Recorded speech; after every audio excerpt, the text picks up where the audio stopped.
자, 그 다음에 이제 패배자 영웅서사시로 들어가 봅시다.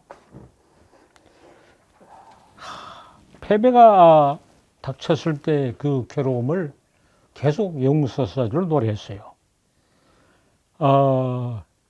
승리자의 영웅서사시는 고대 문학이라면 패배자의 영웅서사시는 중세 문학입니다.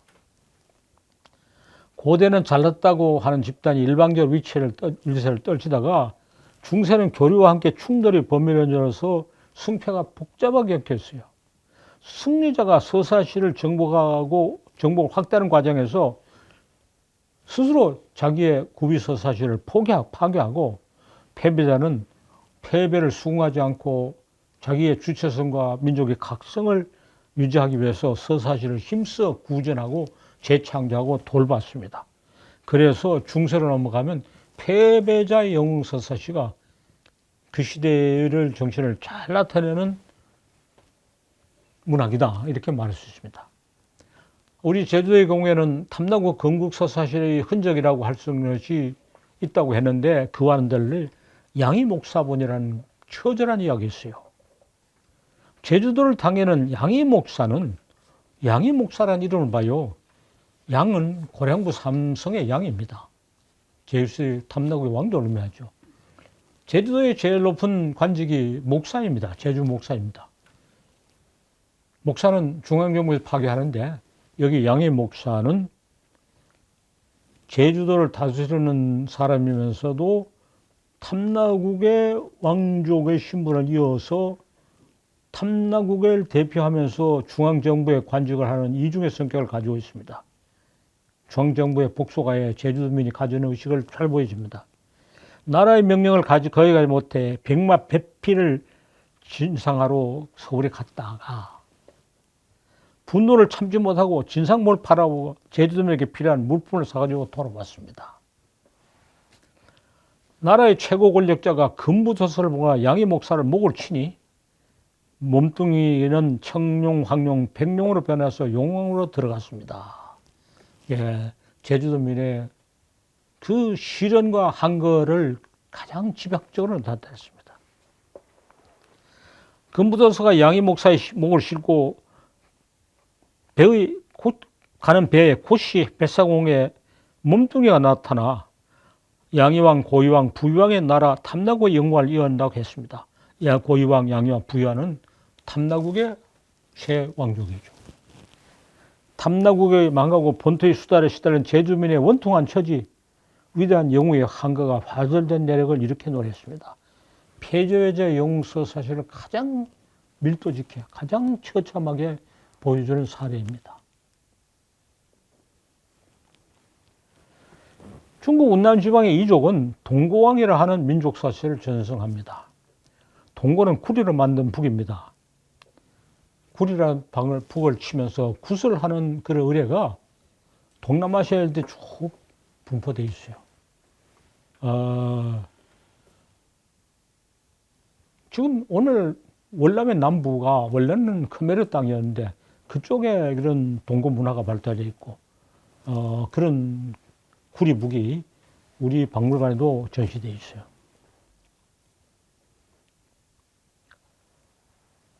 건국시대가 신이한 능력을 가진 그 북을 만들었으므로 동고왕으로 칭송됩니다. 동고왕이라는 것은 한문으로 중국어로 번역돼서 우리가 전해지는 이야기죠. 원래 말을 모르는 걸 원통하게 생각합니다. 동고왕의 후계자 역대 지도자가 외세에 맞서 민족을 수호하고 내력을 대대로 서사시를 전승했습니다. 용맹을 뽐내기만 하지 않고 강성한 정을 함선에 빤들에 무찌른 지략을 자랑하고 여러 가닥으로 나눠진 민족이 각기 이루고자 하는 과업을 모두 구리북과 연결시켜 노래를 길게 이어져서 면면한 전승이 있다고 하면서 통일국가를 만들고자 하는 염원을, 그런 통일된 작품을 실내했습니다. 항상 승리를 찬성한다고 하면서도 패배가 그 속에 아주 짙게 들어있습니다. 분열된 상태에서, 주권을 상실한 상태에서 어떻게 한족과 맞서 있을 것이냐 하는 정신적 모상을 이 동고왕에 나타내고 있어요. 자, 이 동고왕을 중국어 번역으로 그것도 초역입니다. 중국 사람들은 다 번역한 법이 없어요. 그냥 대강대강 번역하고 그것으로 읽고 마는 것은 참으로 원통한 일이죠. 티베트인이 전승하고 몽고도 같이 전승하는 게자르는 얼핏 보면 승리자의 서사시 같습니다. 그러나 승리자의 서사시면서도 패배자의 서사시로 패배를 승리로 바꾸고자 하는 의지를 나타낸 것으로 이해하는 것이 더 적합합니다. 서사시를 민족 정신의 구심자로 삼고 온갖 정성을 기울여 전승하면서 내용을 풍부하게 했습니다. 그것이 가지는 진폭이 크고 울림이 크기 때문에 많은 염원을 거기다 집어했어요. 게자르는 천상에는 보살인데 이 세상의 불행을 치유하려고 사람을 태어났다고 했습니다. 지상에 머무는 동안 많은 이적을 보이면서 각가지 시련을 겪었습니다. 동북 내방위에서 침공하는 외적을 물리치다고 치고 티베트를 지켰다고 했습니다. 내방위는 동쪽은 중국, 서쪽은 이란, 남쪽은 인도, 북쪽은 터키스탄이라고 말하는 것으로 이해됩니다. 전쟁을 없애고 평화를 가져와 티베트 백성을 지켜주고 풍요롭고 행복하게 살도록 갖가지 노력해서 천상을 올라가면서 성천갑이 무너지면 다시 내려오게 됐습니다. 티베트인의 간절한 소망을 이런 사연을 갖추어 노래합니다. 많은 노래가 여러 가닥가닥 있고 전승이 복잡하게 있고 매우 풍부한 내용입니다. 티베트인은 이것을 정말 자랑스럽게 생각하고 몽고인이 이 전승에 동참하고 있습니다. 몽고는 이런 문명의 서사신 게자르와 민족 서사신 아까 그거하고 장가루를 양족을 함께 지니고 있습니다. 중국 서북 쪽의 키르기스 민족은 마나스라는 서사신을 길게 노래하면서 자부심을 키워왔습니다. 터키 민족의 한갈리는 키르기스인은 척박한 산악지대에서 힘겹게 살면서 중국을 비롯한 여러 강자들에게 많이 시달렸습니다. 마나스가 누구하고 싸웠느냐?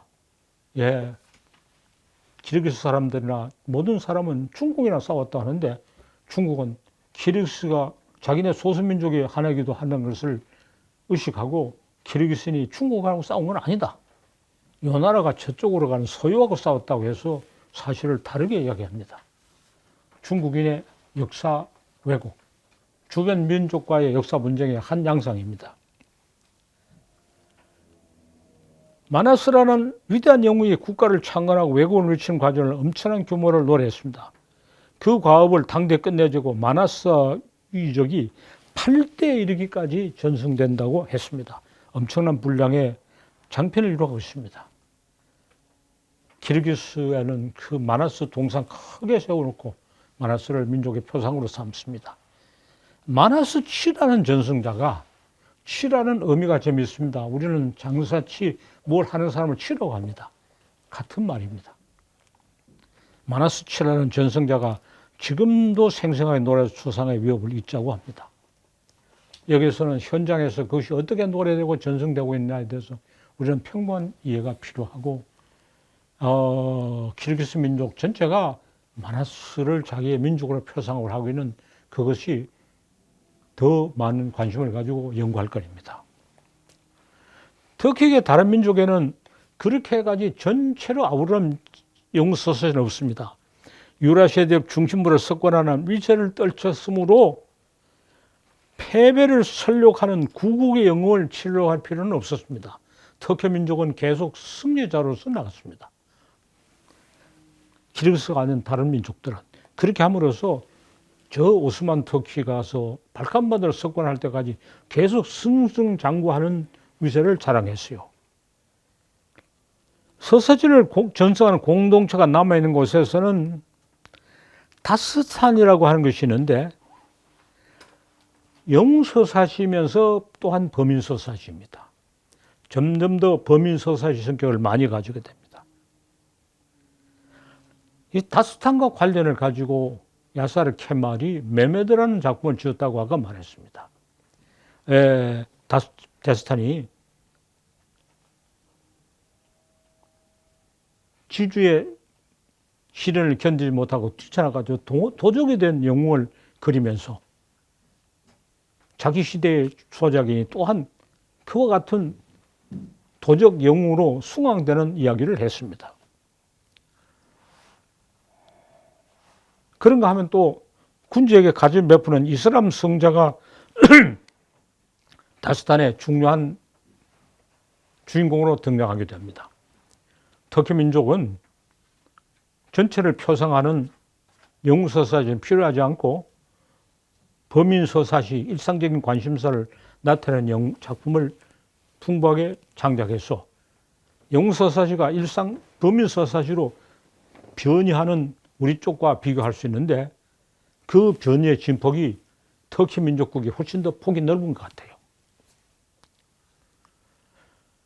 터키 여러 민족 가운데 가장 강력한 오스만 터키는 유럽 발칸반도와 층에서 지배를 했습니다. 진격한 터키군은 민족의 표상인 영웅서사시가 없는데 정복당하고 시련을 겪은 슬라브 민족의 한 갈래는 패배를 수긍하지 않고 강력한 항해를 나타내는 마르코 서사시를 창작했습니다. 마르코가 주인공입니다. 그 슬라브 민족의 한 갈래는 세르보 크로아티아냐라는데 오늘날 세르비아와 크로아티아가 별개의 나라로 나눠져 있으면 세르비아인과 크로아티아인은 같은 민족이고 같은 뿌리를 가지고 공동의 전승을 하고 있기 때문에 이때는 세르보 크로아티아니라고 합니다. 마르코 서사시입니다. 마르코 서사시입니다. 마르코는 초인적인 능력을 발휘해 터키를 물리치는 영웅이면서 또한 터키에 복속되고 한탄하기도 하는 인물이기도 합니다. 양면을 가지고 있습니다. 패배자의 영웅서사시 모습을 잘 보여주고 있습니다. 마르코 서사시는. 그리고 여러 가닥의 전승이 각기 다른 주인공의 여러 면모를 보여주고 있습니다. 상당히 넓게 보이는 전승군을 이루고 있습니다. 이 자료는 유럽의 학자, 미국의 학자 알버트 로드라는 사람이 현지 조사를 하면서 야단스럽게 연구해서 세상에 널리 알려졌습니다. 우리는 로드에 져서 Sing of Tales, 이야기를 노래하는 사람이라는 책을 통해서 여기에 대해서 알게 됐는데 특히 관심을 가지고자 하는 동기는 고대 그리스 서사시가 상실한 뿌리를 그 징병 어디서 찾자고 하는 동기였습니다. 그러나 고대 그리스 민족하고 세르보 크로아티아 민족은 상당히 계통이 다르고 이걸 보면 일리아드 오디세이가 가졌던 상실한 뿌리를 알겠다고 하는 동기는 별반 성과를 거두지 못했습니다. 차가는 조나 그 대신에 그게 자구전 했는데 차자를 지워야 되겠어요. 구전의 공식구를 찾는 데 이용했습니다.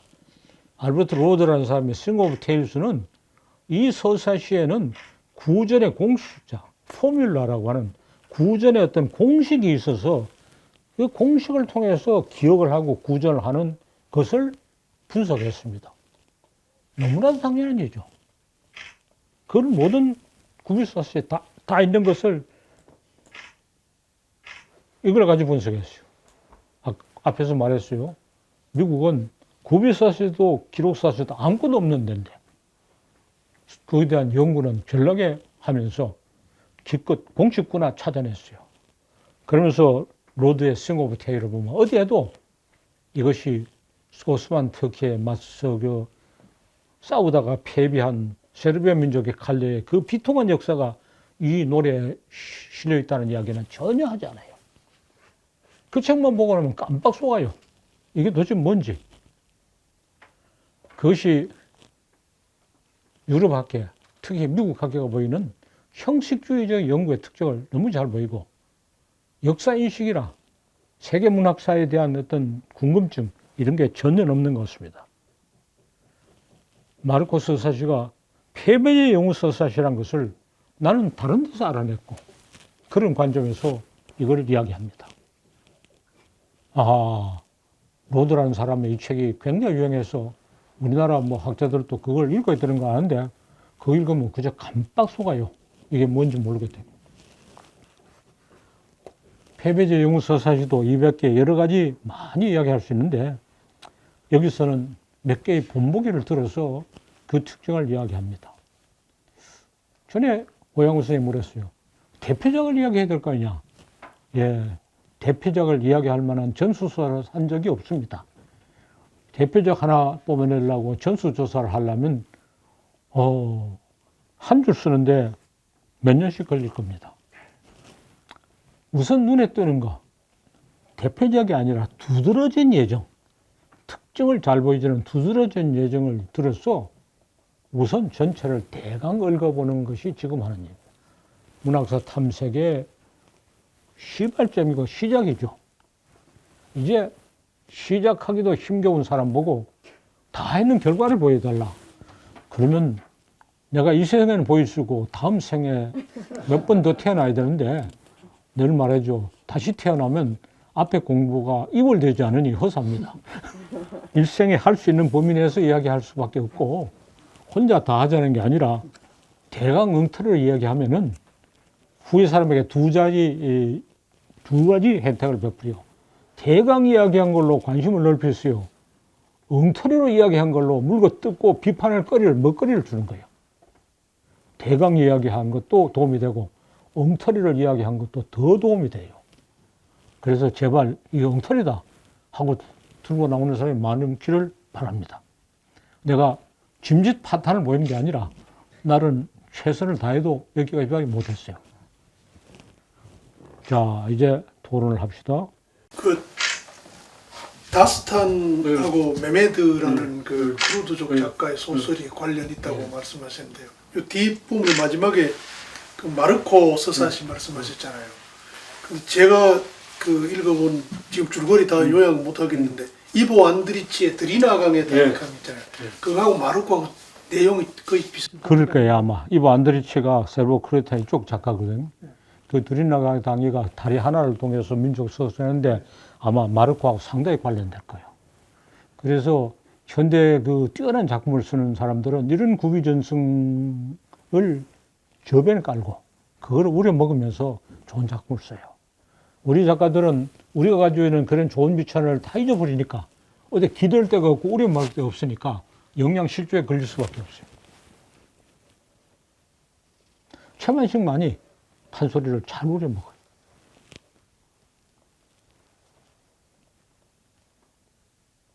최만식 소설을 보면 정말 이중산중의 의미가 있는 것이 그 의미의 심층에 있는 것이 그런 배경이 있어. 그러나 오늘날 또 현대문학 하는 사람은 그런 배경 심층은 전혀 모르니까 뭐 그저 한 겹의 작품인 것처럼 오해하고 읽게 돼요.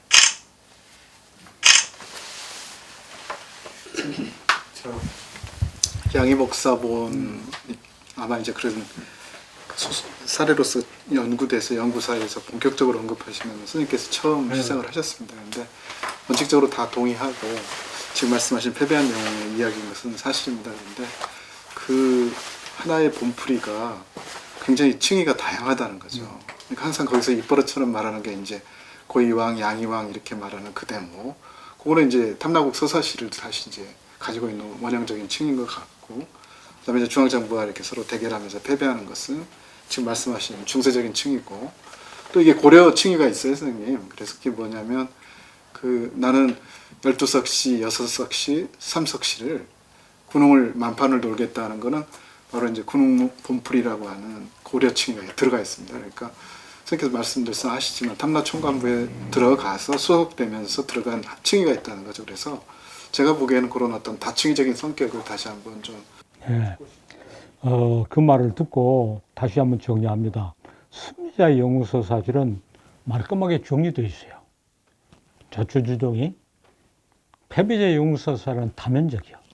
이 말 저 말 정리가 되지 못해요. 복합적인 심리를 나타내고 있어요. 여기 지금 마르코도 그렇다 그랬죠. 양희 목사도 그럴 겁니다. 그래서 패배자의 영웅서 사실은 다면적인 성격, 때로는 상반된 성격을 우리가 양희 목사님하고 마르코 서사시를 비교하면 아주 또 서로 상호 조명을 잘할 수 있을 거예요. 그것이 패배자 영웅서사시의 한 특징인데, 아까 그 게사르는 승리자 영웅서사시 같지만 게사르 내에도 굉장히 다면적인 전성이 있어요. 뭐 건건이 다 달라요. 너무나 복잡한 세계고 복합적인 세계죠. 그것도 패배자 영웅서사시가 가진 특징이다.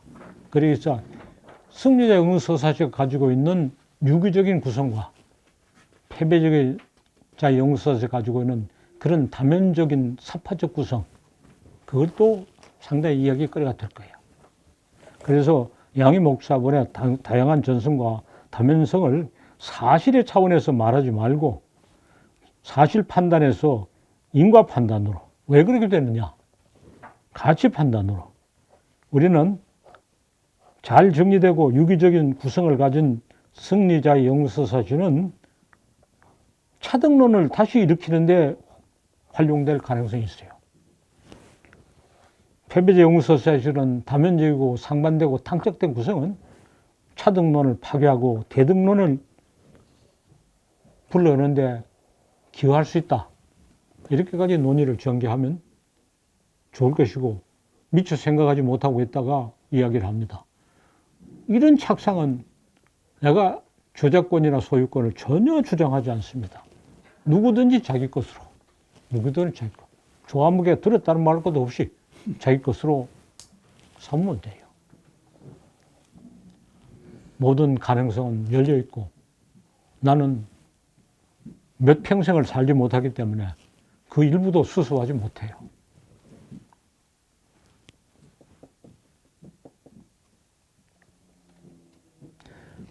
우리는 이제 서사문학 구성론에 유기적 구성과 사파적 구성이라는 것이 큰 이야기죠. 유기적 구성과 사파적 구성. 유기적 구성, 서사문학이나 연극도 그렇죠. 사건이 교묘하게 전개되는, 우리가 정신을 차려야 될 바는 연극하고 전혀 그렇지 않고 떠들면서 받아들이는 연극이 있다 그랬죠. 예, 유기적 구성과 사파적 구성은, 유기적 구성은 차등론을 위해서 봉사하고 사파적인 구성은 대등론으로 방향을 전환한다 하는 얘기를 할 수 있어요.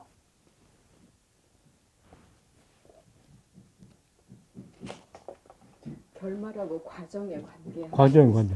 그리고 시에서도 또 이런 말 해요. 상징주의 시는 굉장히 새로운 가능성을 개척을 하려고 했지만은 유기적 구성에 관한 미련을 벗지 못하고 언어에 이런 탑을 쌓아나가요. 초인주의는 된소리 안 되는 소리 아무 소리를 함으로써 유기적 구성을 파괴하는 공격이 있어요. 파괴자의 공격이 있어요. 그러고 나서 이제는 합파적 구성을 할 수 있기 때문에 대등론을 향해서 길을 열었어요. 너무 기발한 비교를 하려면 초인주의하고 몽고군하고 비교할 수 있어요. 몽고군이 유럽 유대러시아를 때려서 분탕제를 지키면서 중세 전기의 모든 제국을 다 불질러 버렸어요. 그러니까 중세 후기에 별의별 새로운 나라 세력이 다 나타난 거예요. 몽고군은 파괴에 거대한 작용을 하고 지가 건설한 건 하나도 없어요. 예, 초인주의는 그런 유기적 구성, 모든 기존의 관념을 다 몽고군처럼 불사르면 분리주기만 하고 지가 이렇게 한 건 하나도 없어요. 그러니까 모두 자유롭게 돼서 별별 걸 다 쓸 수 있어요. 발레리는 유기적 구성의 마지막의 제왕이었어요.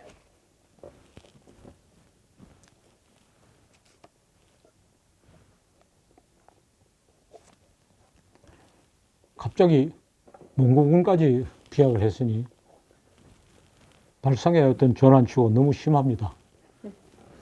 이렇게 생각을 하면서 우리가 논문을 쓸 때는 이런 말을 하면 안 돼. 이런 건 뒤에다 감춰놓고 이거는 히든 카드 두고 그런 발상하에 문제를 차근차근히 다루는 게 마땅하죠. 그런 발상이 없으면 하나만한 이야기만 하고 말아요. 그 발상을 직접 드러내면 사람들이 전부 허황하다고 손가락 쳐요. 허황한 발상은 감춰놓고 유능한 노름꾼은 좋은 패는 감춰놔요. 미리 내지 않아요. 서투른 노름꾼이 좋은 패부터 내죠.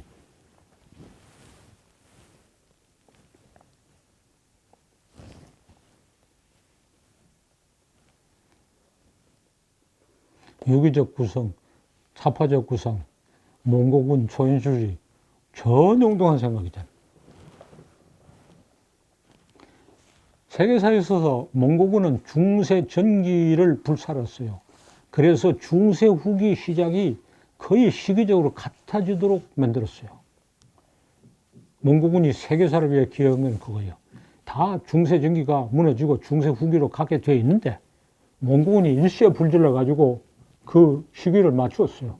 그래서 세계가 같이 가게 됐어요. 몽고군 덕분에.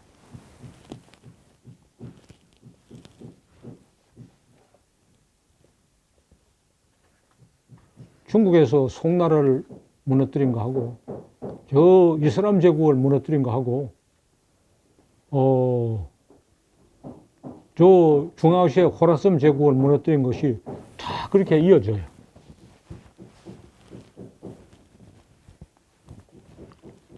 자, 저 사람들이 이제 30분이 됐다고 다시 두드리기 시작했으니 우리가 맞추는 것이 도릴 것 같아요. 시간 잘 지키냐? 시간 많으셨어요.